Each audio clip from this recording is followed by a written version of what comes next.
شروع اللہ کے بابرکت نام سے جو دلوں کی بھیت خوب جانتا ہے۔ لندن غیر ملکی لوٹ کے مال سے بری پھڑی ہیں۔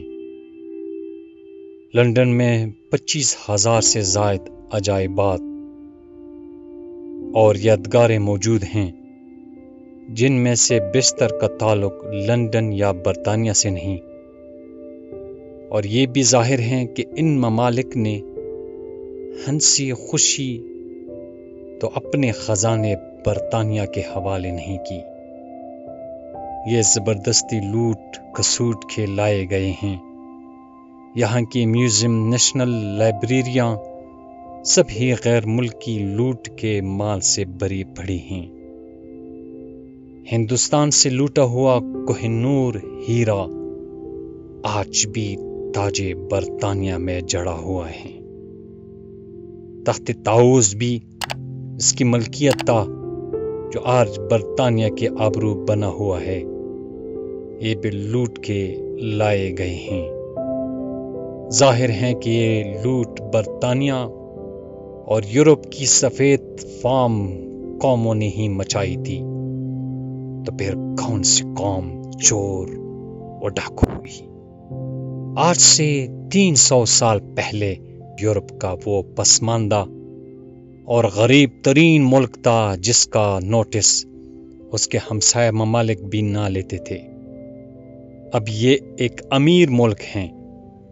یہ ساری دولت پتہ ہے کہاں سے آئی؟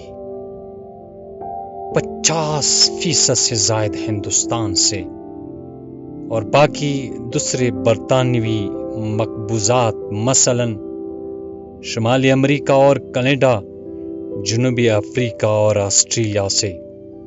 اس کی ابتدا آج سے 300 سال قبل ہوئی تھی، جب غربت اور افلاس کے ہاتھوں تنگ آ کر چند انگریز خاندان اپنا وطن چھوڑ کر ہندوستان پہنچے، جو ان دنوں ہندوستان سونے کی چڑیا مشہور تھا اور دنیا کی انتہائی دولت مند ممالک میں سے ایک ملک تھا۔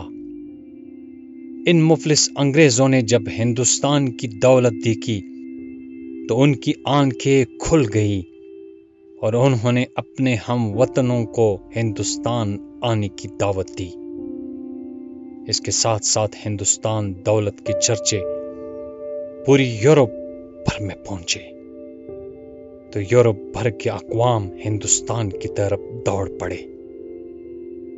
چنانچہ فرانسیسی، پرتگیزی، ہسپانوی جب ہی وہاں پہنچے اور دولت سے جھولیاں بھر بھر کر واپس آئے، اور تو اور کولمبس نے ہندوستان جانے کے شوق میں نیا راستہ دریافت کرنے کی کوشش میں امریکہ دریافت کر ڈالا۔ آپ کو پتہ ہے وہ نکلا تو ہندوستان جانے کے لیے تھا، اور اتفاق سے امریکہ پہنچ گیا۔ قسمت کی ستم ظریفی کہ مرتے دم تک وہ یہی سمجھتا رہا کہ وہ ہندوستان پہنچ گیا ہے۔ یورپ کی قومیں اپنے اپنے ممالک سے نکلے، پہلے ہندوستان پہنچے اور وہاں آپس میں لڑے جھگڑے۔ ان جنگوں میں انگریز فتح یاب ہوئے، جس کے نتیجے میں باقی یورپی قوموں کو ہندوستان چھوڑنا پڑا، اور اس طرح وہ دنیا میں پھیل گئے اور ہر جگہ لوٹ مار شروع کر دی اور سینہ زوری کے ریکارڈ قائم کی۔ انگریزوں اور فرانسیسیوں نے شمالی امریکہ پر قبضہ جمایا، اور اس عمل میں وہاں کے اصل اور قدیم باشندوں یعنی ریڈ انڈینز کو بدردی سے ختم کر ڈالا۔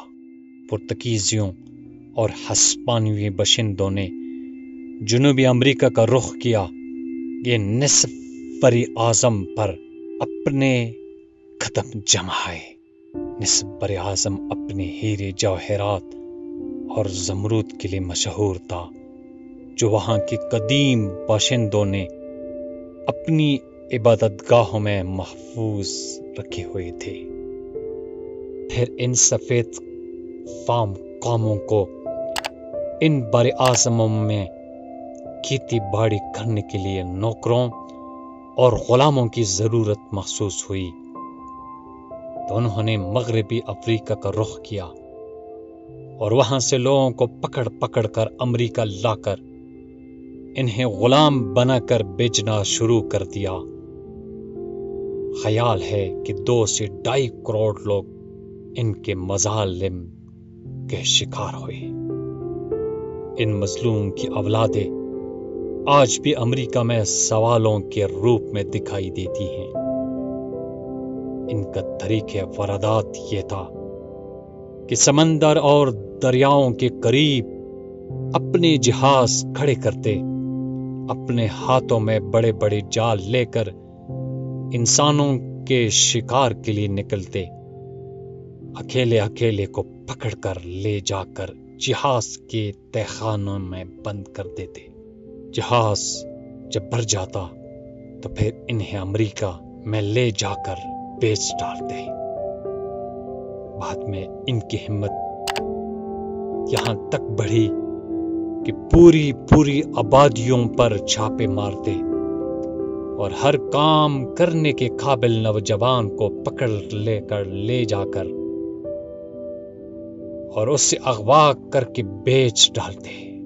یہ ان کا طریقہ واردات تھا۔ لیکن اسلام نے غلامی کا کنسپٹ حق میں ملا کر دنیا کو حریت کا درس دیا۔